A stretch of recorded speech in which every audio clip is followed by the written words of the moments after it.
Et donc aujourd'hui, je voulais partager avec vous par rapport et un peu terminer ce mois sur la guérison. Et j'aimerais qu'on puisse lire ensemble, pour commencer, dans Luc, chapitre 24. Luc 24.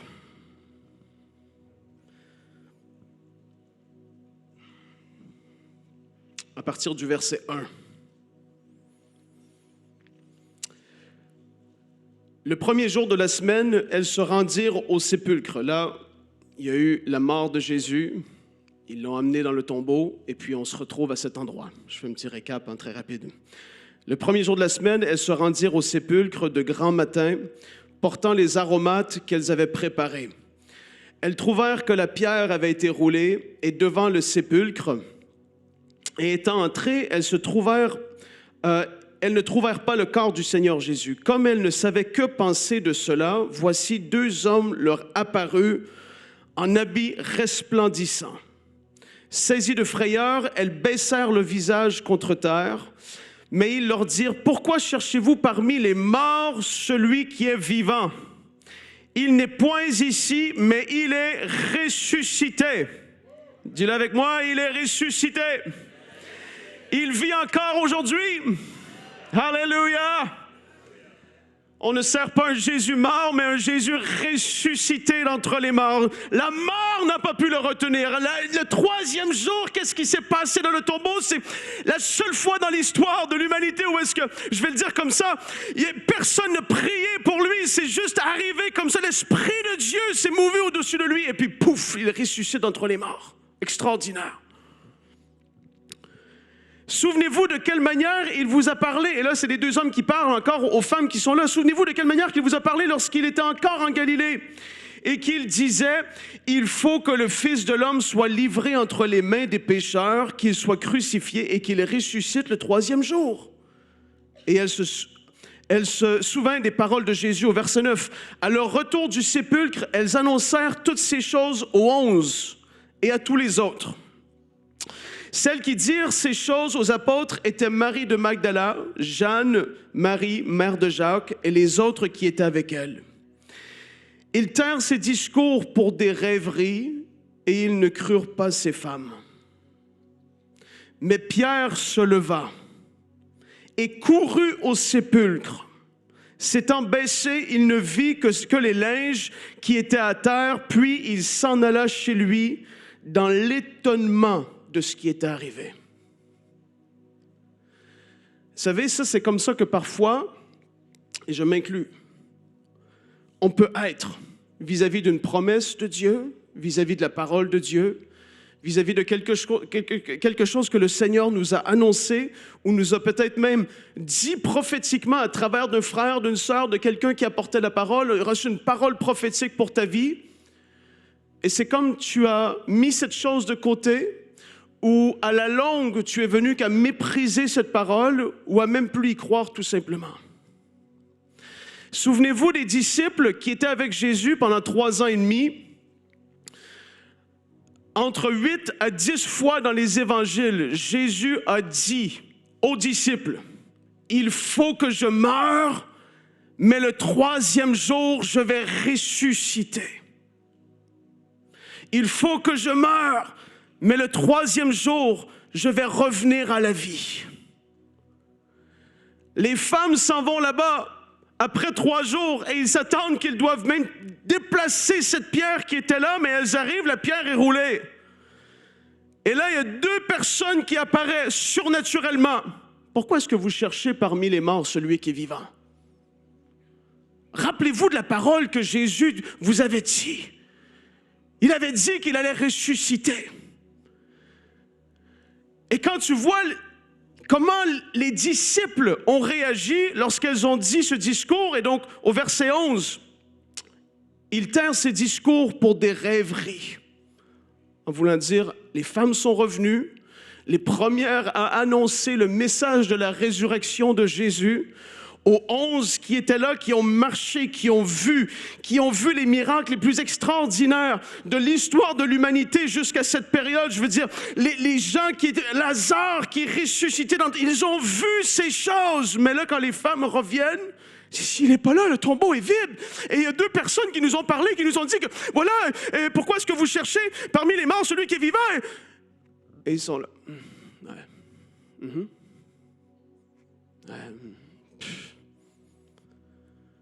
Mais là, tu as Pierre. Dans un autre évangile, il y a Jean aussi. Ils se mettent à courir parce qu'ils entendent que. Et là, dans leur cœur, certainement, la parole que Jésus leur avait dit à plusieurs reprises a repris vie. Je dois mourir, mais je vais ressusciter. Pierre entend le message des femmes, se lève et va, il court et il arrive au tombeau, il voit que, en effet, il est vide. Wow! Combien de fois on a lu la parole et quelque chose que Jésus nous a dit très clairement. Aujourd'hui, on le regarde et on se dit, ouais, mais finalement, peut-être que c'est pas forcément pour moi. Ou peut-être que cette chose, je sais pas, c'est parce que je suis pas assez pieux, je vis pas une vie assez de sainteté encore à un niveau assez supérieur. Pourquoi cette promesse arriverait à moi dans ma vie, etc. On entend une parole, ou on a reçu des paroles prophétiques, annonçant des choses que le Seigneur voulait faire à travers de nos vies, mais on les a méprisées. On les a pas crues. Et ici, tu vois la preuve dans le sens où les disciples, 1 jour, 2 jours, 3 jours passent, et ils ne sont pas les premiers à être là au tombeau. Ils sont là dans la maison. Ils vont se dire, mais qu'est-ce qu'on fait? Comment on va réagir? Qu'est-ce qui va arriver? Les femmes sont revenues avec ce message extraordinaire. Et l'expectative, c'est quelque chose qui doit renaître dans le cœur des frères et des sœurs. À l'échelle, j'ai envie de dire, du monde entier, je veux t'encourager aujourd'hui à oublier peut-être les mauvaises expériences, parce que tellement de fois, on va baser notre foi sur les expériences des uns et des autres, baser notre foi sur les expériences passées qu'on a eues, au lieu de se dire, non, Dieu, ce que tu as promis, c'est pour moi. Ce que tu as dit, c'est pour moi. Je veux l'accepter et je veux être dans l'expectative que tu vas accomplir ta parole à mon égard. La dernière fois que tu t'es énervé comme ça fait combien de temps? Dieu, ta parole a dit ça, je veux le vivre. Des fois, il y a des cris comme ça du cœur qui vont sortir. Parce que tu es dans l'expectative de voir Dieu agir dans ta vie. Vous savez, par rapport à la guérison, tellement de fois,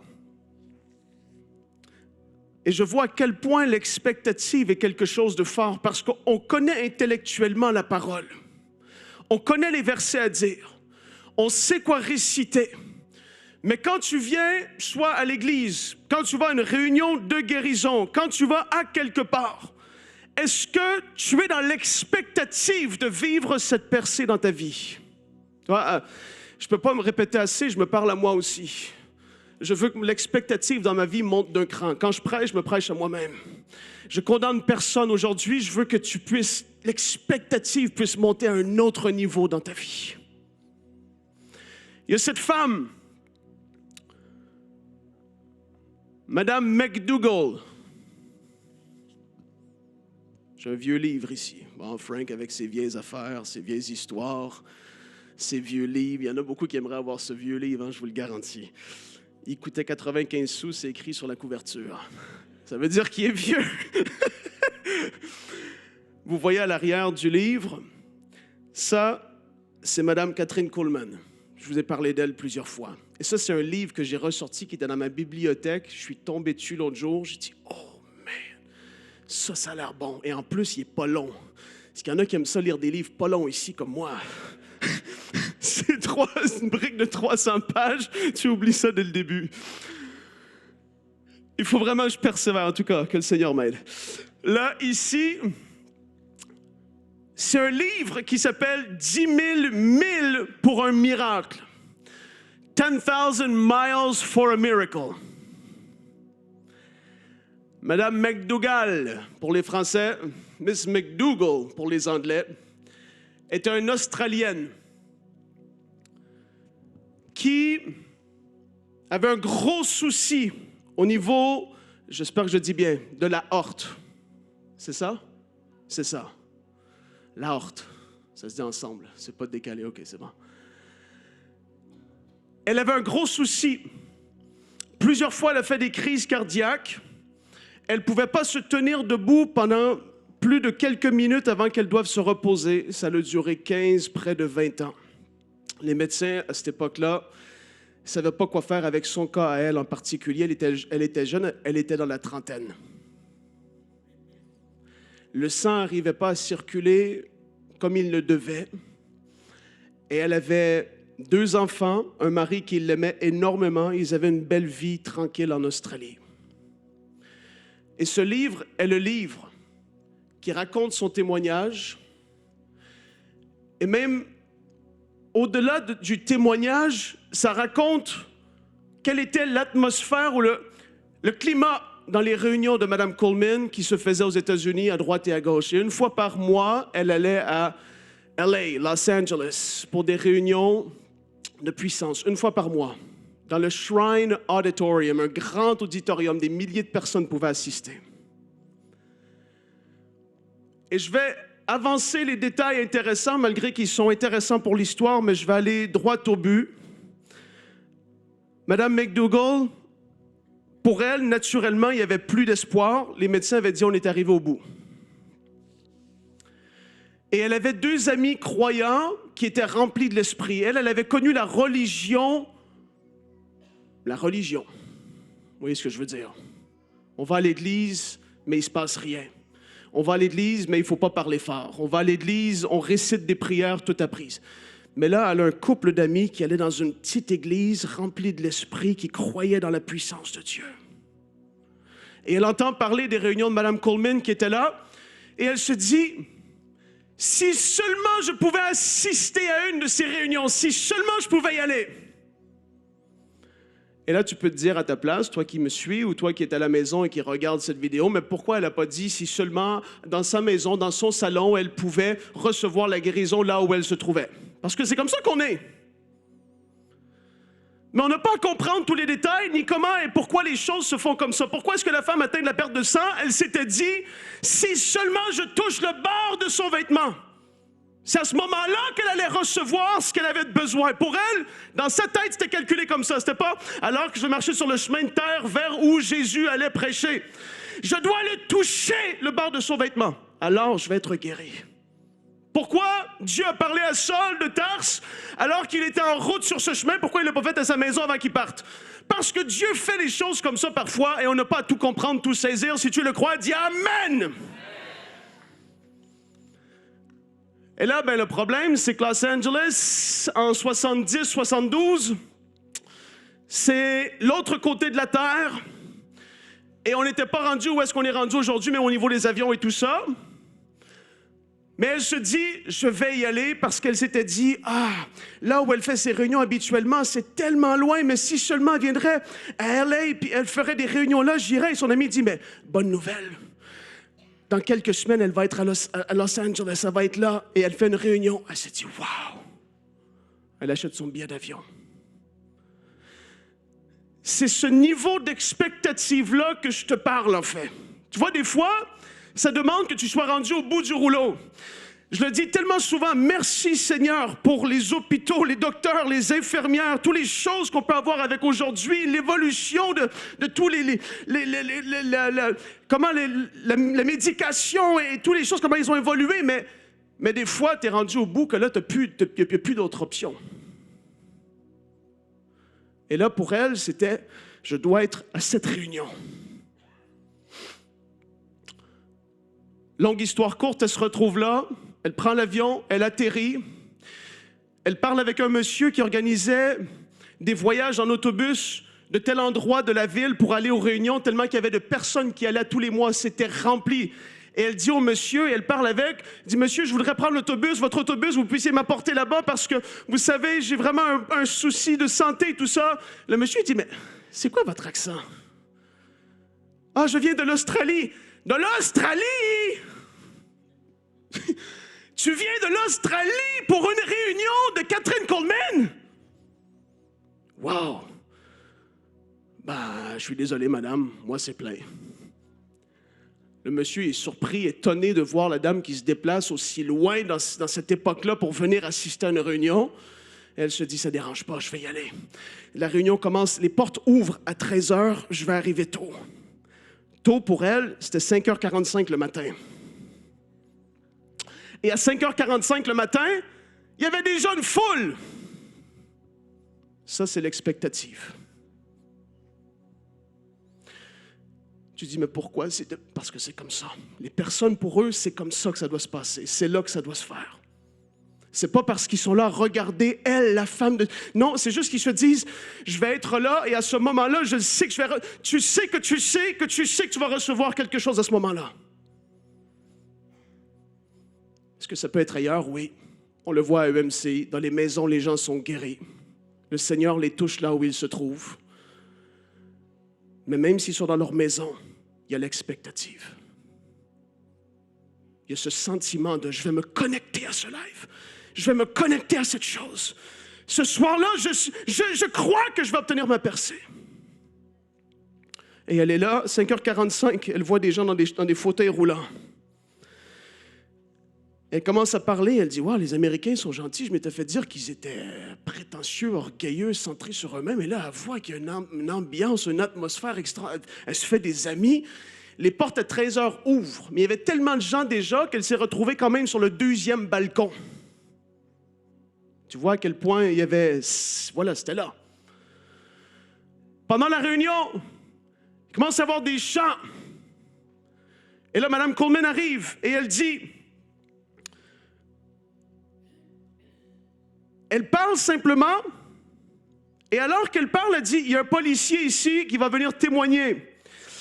Il est de Houston au Texas.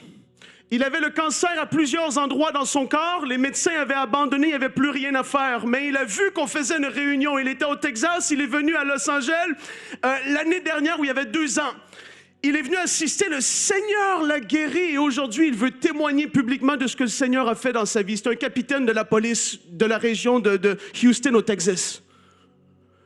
Et là, la femme, elle est assise à sa place. Mme McDougall a dit, mais qu'est-ce que c'est ça, cette affaire-là? Des gens sont guéris comme ça.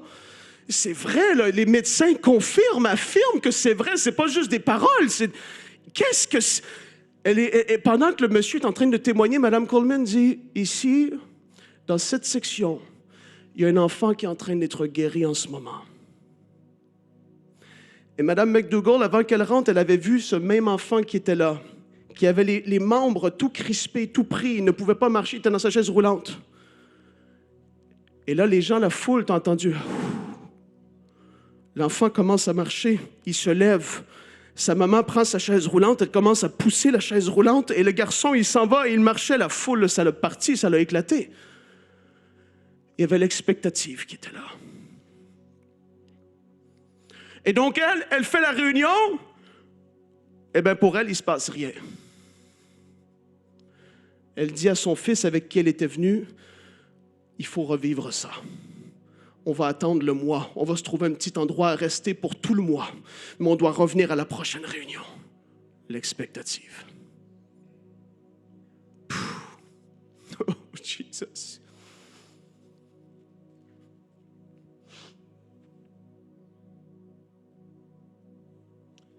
Seigneur, merci. Je veux juste prier maintenant pour quelqu'un qui a une douleur au sciatique. Seigneur, que tu poses ta main. Si c'est ton cas, lève ta main à ta place. Dans le bas du dos, Seigneur, étends ta main. Qu'il se fasse maintenant, que tu touches maintenant. Tu regardes Jésus, c'est lui qui le fait. Sa présence est en train de descendre dans ce lieu. Et tu gardes les yeux fixés sur lui. Jamais sur un homme, jamais sur une femme. Personne ne peut guérir. C'est Jésus qui le fait. Seigneur, nous t'adorons. Je prie que ces douleurs quittent complètement. Il passe le mois. Et alors qu'il passe le mois, elle se retrouve à la réunion, elle arrive tôt encore. C'est plein encore à craquer, elle arrive plus tôt, elle fait la file, elle rentre. Alors qu'il commence juste à chanter, elle se dit, wow, il y a une telle présence, un mois plus tard. Et elle entend... Le technicien n'aime pas quand je souffle comme ça dans le micro. Hein. Mais c'est ce qui s'est passé, elle est à sa place. regarde son fils, qu'est-ce qui se passe? Elle regarde au plafond, il doit y avoir comme une forme de tournale, quelque chose. Qu'est-ce qui fait ce bruit, son fils? De quoi tu parles? Regarde les gens à côté, est-ce que vous entendez? La personne à côté d'elle dit, ça doit être ta guérison qui se passe parce que moi j'entends rien. Fermons nos yeux et prions. Et là, ils se mettent à prier dans leur rangée pendant que la louange et tout se passe. Madame Coleman vient, elle dit, dans la rangée, dans la section du centre, il y a quelqu'un qui est en train d'être guéri d'une douleur forte à la poitrine. Je crois que c'est des artères qui sont en train d'être débouchées. La même parole, elle est à sa place, elle sent le truc. Et là, elle se dit, est-ce que j'y vais? Est-ce que je me retiens? Parce que les gens témoigner, c'est compliqué pour eux. Parce que le Seigneur a fait pour moi, mais je ne veux pas en parler. Ça me gêne un peu. Mais le fait de témoigner fait qu'aujourd'hui, je peux vous raconter ce témoignage qui est en train de faire grimper l'expectative dans la vie de quelqu'un.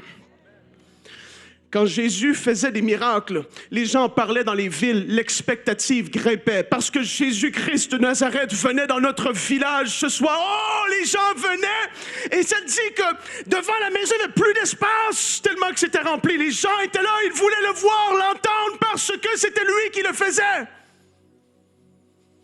Tu n'avais pas à te traîner les pieds pour aller à une réunion de puissance de Jésus, je te le garantis. La dame va, elle témoigne. Elle retourne chez elle en Australie, se fait vérifier. Les médecins disent, madame, on a fait 4 séries de X-rays. Ils regardent, ils regardent, ils regardent. Vous êtes comme neuf. Il n'y a plus rien. Le docteur lui dit, mais qu'est-ce qui s'est vraiment passé aux États-Unis? Parce qu'elle était timide au début.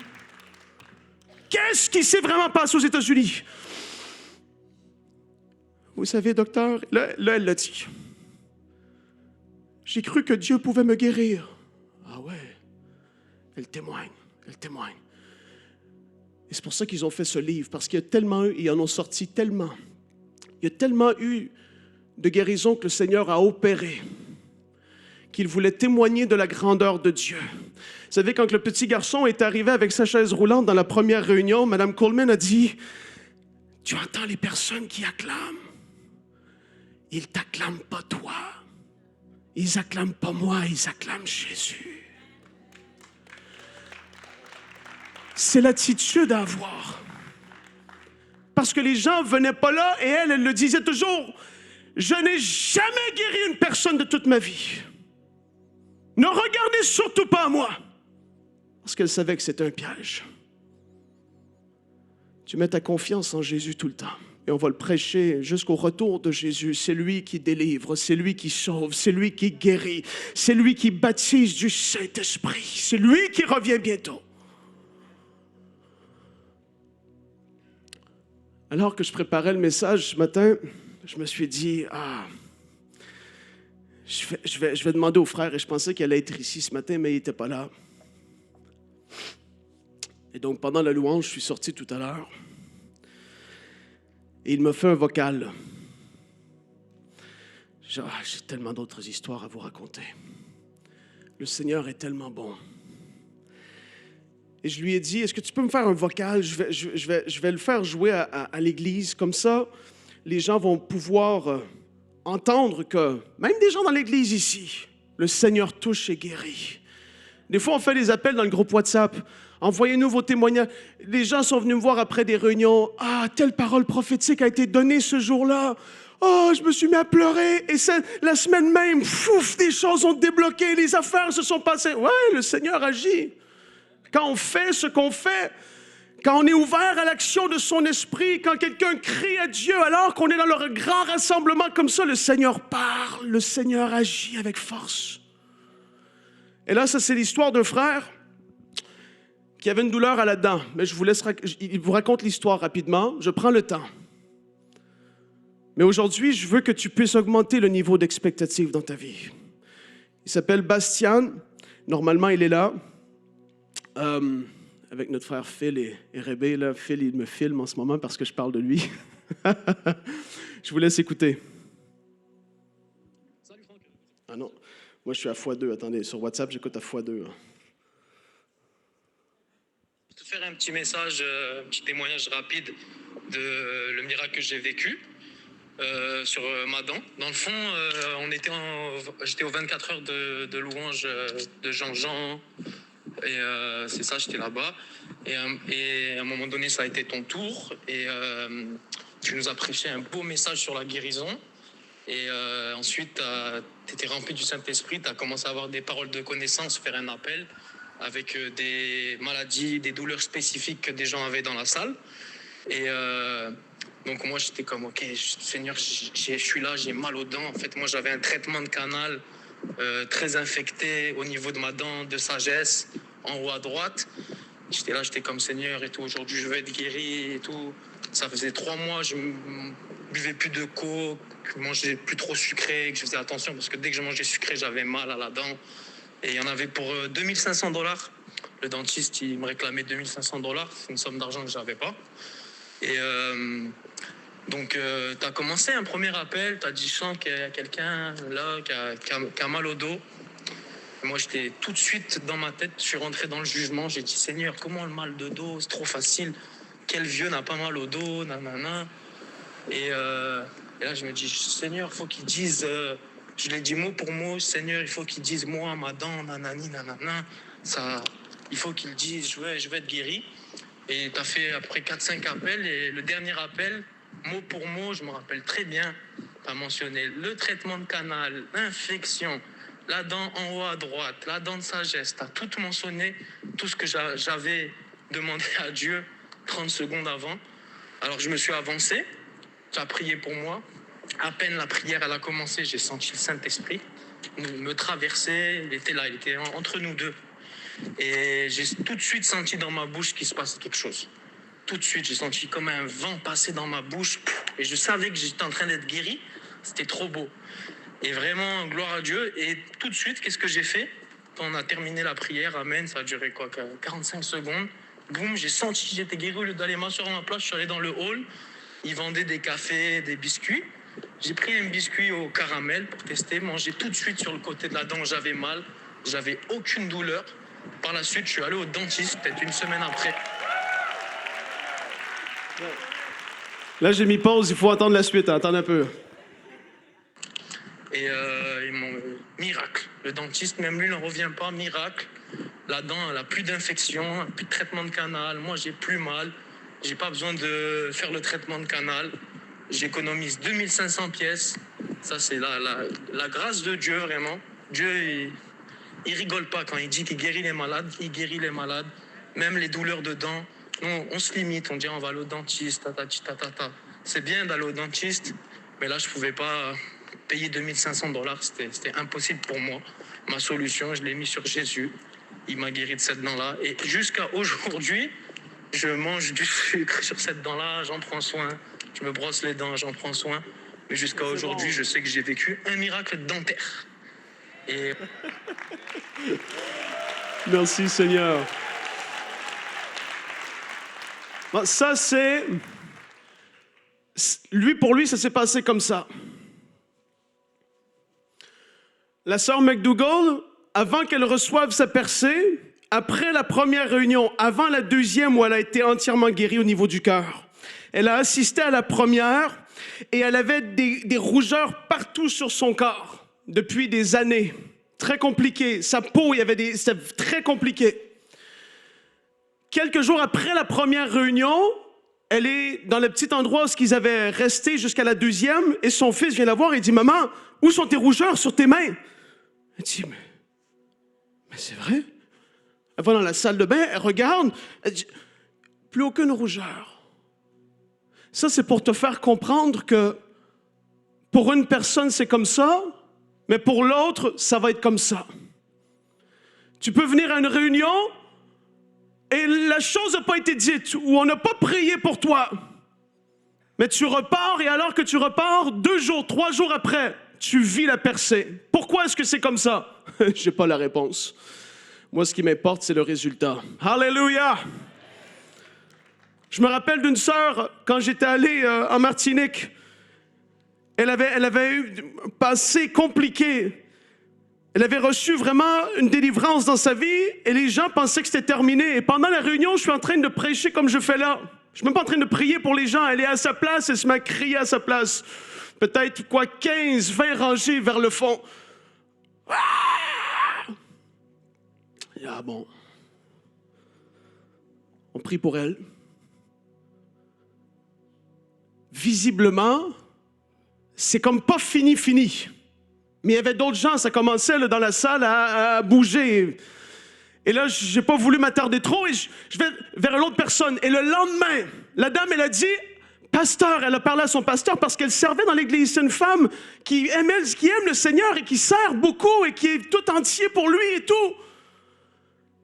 Et elle a dit au pasteur le lendemain, pasteur, j'étais en route en voiture et j'ai senti quelque chose me quitter. Les restes de ce qui était là, qui est encore caché et enfoui. Mais lorsque la présence du Seigneur est là dans un lieu, il y a des choses qui ne peuvent pas tenir. Et elle a dit, cette nuit-là, la nuit qui venait de précéder, je suis rentré chez moi et c'était comme si j'étais tellement... Et elle a prié toute la nuit en esprit. Elle a été tellement bien dans la présence de Dieu. Et tu te dis, mais pourquoi ça ne s'est pas fait le soir même à la réunion? Parce que c'est comme ça que c'est arrivé.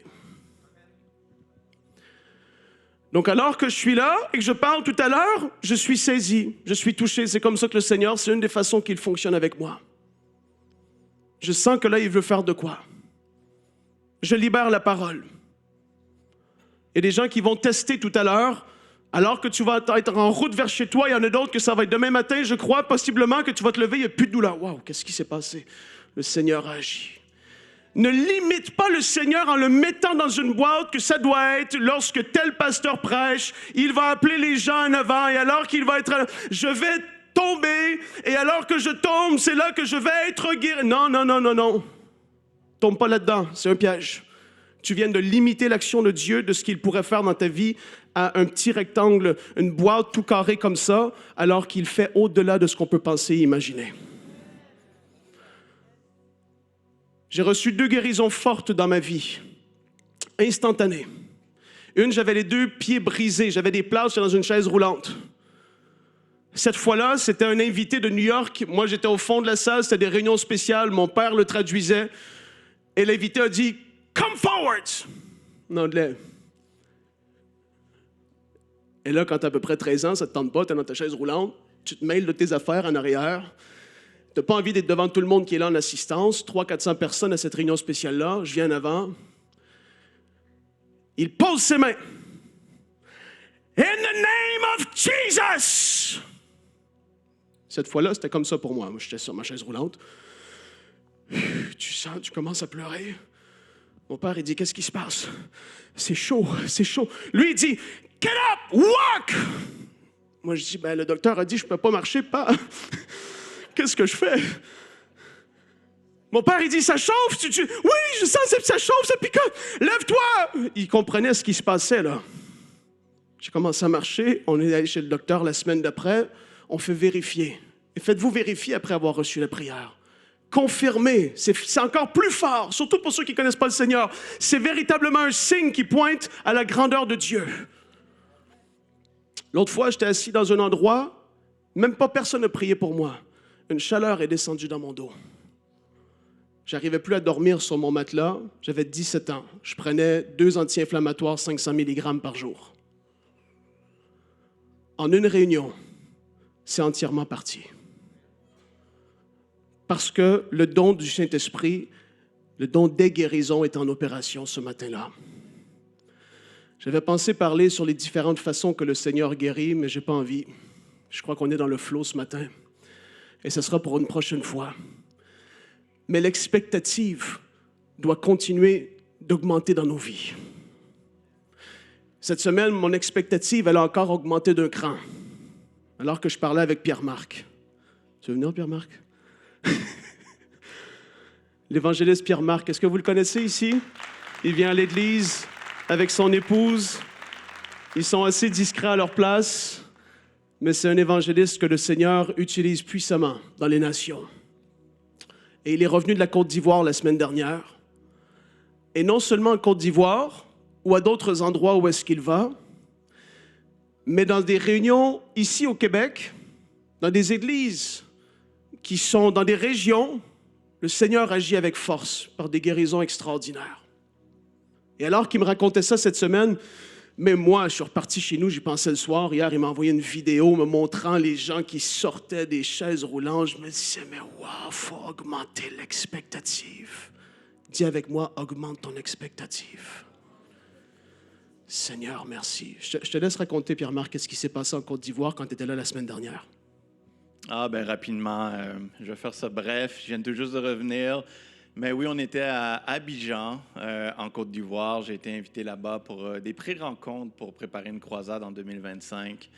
Et les pasteurs là-bas ont décidé, ils disent, bon, ben on va faire comme des réunions de puissance, on va faire une mini-croisade. Et à l'arrière de la cour de l'église, il y avait l'espace pour 1000 places assises. Donc, ils ont placé toutes les chaises, ils ont seté une plateforme avec les haut-parleurs et tout, et ils ont invité les malades. Et bon, je me suis dit, bon, on est à Djamé, est-ce que les malades vraiment vont venir? Tu sais, à Djamé, si vous avez déjà été, ou peut-être. Et j'étais, à ma grande surprise, j'embarque sur la plateforme et je vois tous les gens avec des béquilles, les chaises roulantes. Je dis, mon Dieu, mais j'étais excité parce que je savais, Dieu fait toujours, Jésus fait toujours. Et puis, simplement quelques témoignages comme ça, je me souviens, il y a une femme qui était assise et au moment de la prière, ses pieds étaient complètement paralysés. Et ce qui est arrivé durant la prière, elle dit, c'est comme si le Saint-Esprit m'a saisi. Elle dit, il y a quelque chose qui m'a poussé de mon siège. Elle dit, je me suis levé d'un bond. Elle s'est mise à marcher, mais c'était comme si c'était le Saint-Esprit qui l'avait saisie. Et là, elle se met à hurler, elle marche, mais elle crie, elle hurle, comme si elle était possédée, mais possédée par le Saint-Esprit. Et elle marche, et elle vient témoigner devant tout le monde ce qui s'était passé. Ses pieds complètement paralysés. Est-ce que c'est elle qui avait entendu une voix lui parler? Non, ça, c'est une autre femme qui était là, un AVC. Elle n'est pas censée être là. Elle vient de Paris, elle prend un vol, elle arrive. Elle avait eu un AVC. Son côté gauche était complètement paralysé. Elle avait une béquille, puis elle avait besoin de quelqu'un qui la tienne comme ça pour marcher, plus sa béquille. Et elle était dans cette église-là. Elle avait servi dans son passé dans cette église-là. Puis elle dit elle avait tellement honte de sa maladie, elle ne voulait plus qu'aucune personne dans l'église la voie parce qu'elle avait perdu toute sa dignité. Elle était venue le matin alors que j'enseignais. J'ai dit, sois là ce soir. Ce soir, il y a le service de miracle. Sois là. J'ai dit, Dieu a quelque chose pour toi. Et alors que je prêche Jésus, comme tu as dit, c'est pas nous, hein, c'est vraiment Christ. Alors que je prêche Jésus, elle entend une voix lui dire, pratiquement audiblement, lève-toi, marche maintenant. Elle a été comme surprise dans sa chaise et elle a dit, je me suis levé. Elle s'est mise à marcher. Et c'est pas parfait. Quand on voit des paralytiques comme ça être guéris, c'est rouillé un peu. Les gens ont une réhabilitation, des muscles atrophiés, ça fait des années qu'ils n'ont pas marché, mais pour la première fois, elle se met à marcher. Et son bras, elle lève son bras, et là, tout le monde se met à acclamer Jésus. Et là, c'était vraiment... et là, elle s'est mise à pleurer, les larmes. Il y a un autre jeune homme comme ça qui était paralysé de son côté. J'ai envoyé la vidéo ce matin à Michael. Cet homme-là, c'est sa maman qui a dit, il y a un homme qui est venu du Canada, un homme de Dieu. Va, je crois, tu vas être guéri. Le jeune homme est paralysé complètement, son côté gauche. Lui aussi, un AVC. Il vient à la réunion. Il est guéri le vendredi, mais il revient le samedi parce que là, il marche, il lève son bras et il a donné sa vie à Jésus ce soir-là parce qu'il était bouleversé.